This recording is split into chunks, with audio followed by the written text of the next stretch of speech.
Ukrainian forces advanced up to 600 meters into Russian positions near Popovka, Belgorod region.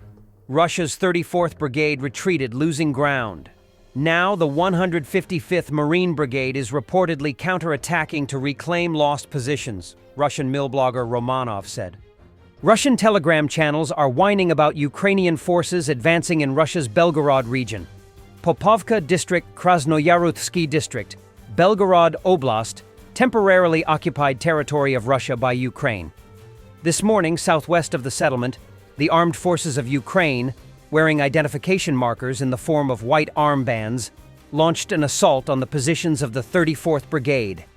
The latter retreated, surrendering their positions to the enemy to a depth of up to 600 meters. At the moment, 155th Separate Guards Naval Infantry Brigade of the Pacific Fleet is conducting an assault and clearing the positions occupied by the enemy. The enemy, opportunities for evacuation or reinforcement with reserves have also been blocked. More footage from failed Russian attempts, this time near Uspanivka. And this is some crazy footage. Ukrainian soldiers from the 59th Separate Assault Brigade opened fire at point-blank range on a Russian troop-filled Bukhanka van that drove right up to them near Pokrovsk. Ukrainian fighters from the 39th Tactical Aviation Brigade shared footage of downing a Russian Shahed drone using a Soviet-era 57mm S-60 anti-aircraft gun. In the Pokrovsk area, Russian forces attempted to deploy infantry from a BMP, but a combined drone and artillery strike halted their advance. 35th Marine Brigade. As the Russian troops dismounted and began to spread out, a coordinated Ukrainian response was launched. A combination of aerial reconnaissance drones and precision artillery strikes targeted the Russian infantry. The drones provided real-time targeting data, allowing artillery units to adjust their fire with pinpoint accuracy. Within moments, the advancing Russian force was thrown into disarray. Explosions rocked the area around the BMP, forcing the surviving troops to retreat under heavy fire. The swift action by the 35th Marine Brigade not only halted the attempted assault, but also inflicted significant casualties on the Russian unit. Ukrainian forces managed to neutralize both the infantry and severely damage the BMP vehicle itself, further limiting the enemy's ability to regroup or press forward. This engagement underscores the increasingly sophisticated tactics used by Ukrainian forces, where drones play a critical role in battlefield awareness and precision targeting. By combining modern technology with traditional artillery firepower, units like the 35th Marine Brigade are able to disrupt Russian movements before they gain momentum, maintaining control over key frontline areas like Pokrovsk. Putin's fighters show how their wounded evacuation goes. A car stuck in mud, 2 heavily injured in the trunk, another being bandaged right in the swamp. That's how it looks in life. Blood and dirt. Oops. There they are bandaging the wounded. He has no leg, that's it. Here, Phil. Come on, Pushkin, drink it up. Look at the daily life of our evacuation. These are the roads they travel on.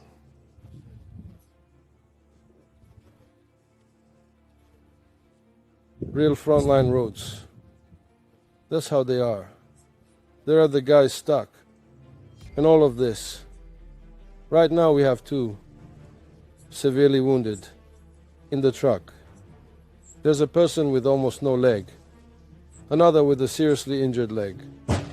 Well, basically, we're gonna get out now. Trump's economic advisor gave a comment, apparently cited earlier by Clash Report, that new tariffs on Russia weren't imposed due to ongoing talks with Russia and Ukraine.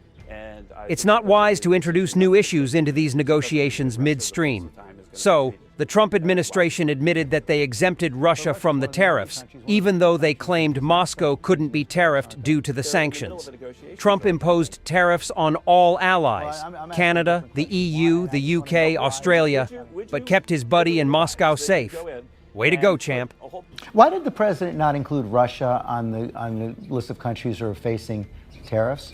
There's obviously an ongoing negotiation with Russia and Ukraine, and I think the president made the decision not to conflate the two issues. It doesn't mean that Russia, the fullest of time, is going to be treated wildly different than every other country.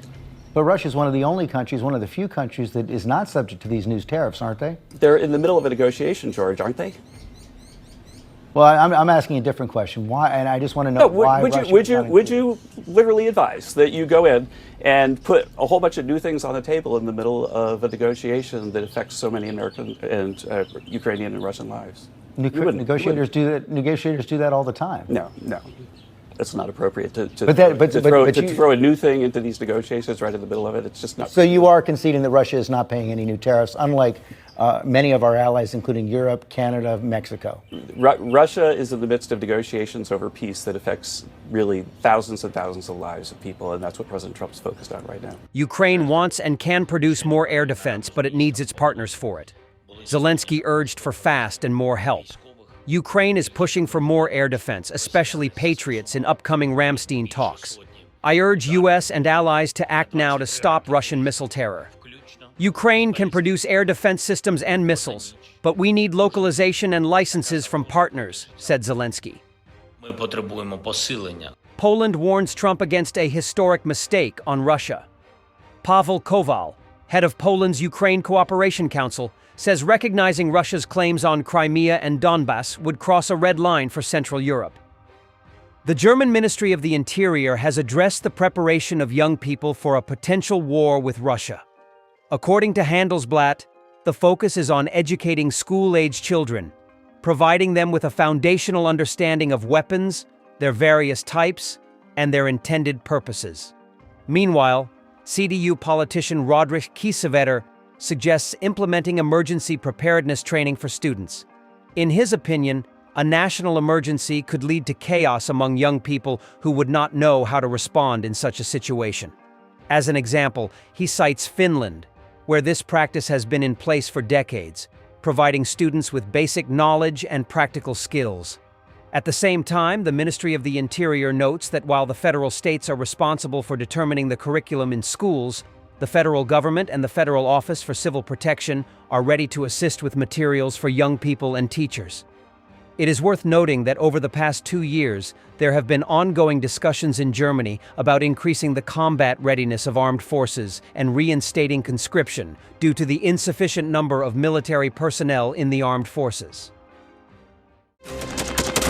Thanks for watching, and don't forget to subscribe.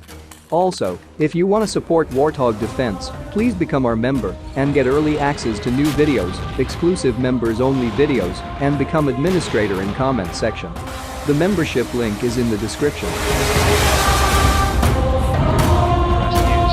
every day. We had a guy last week, it's 6 rescues in 6 days.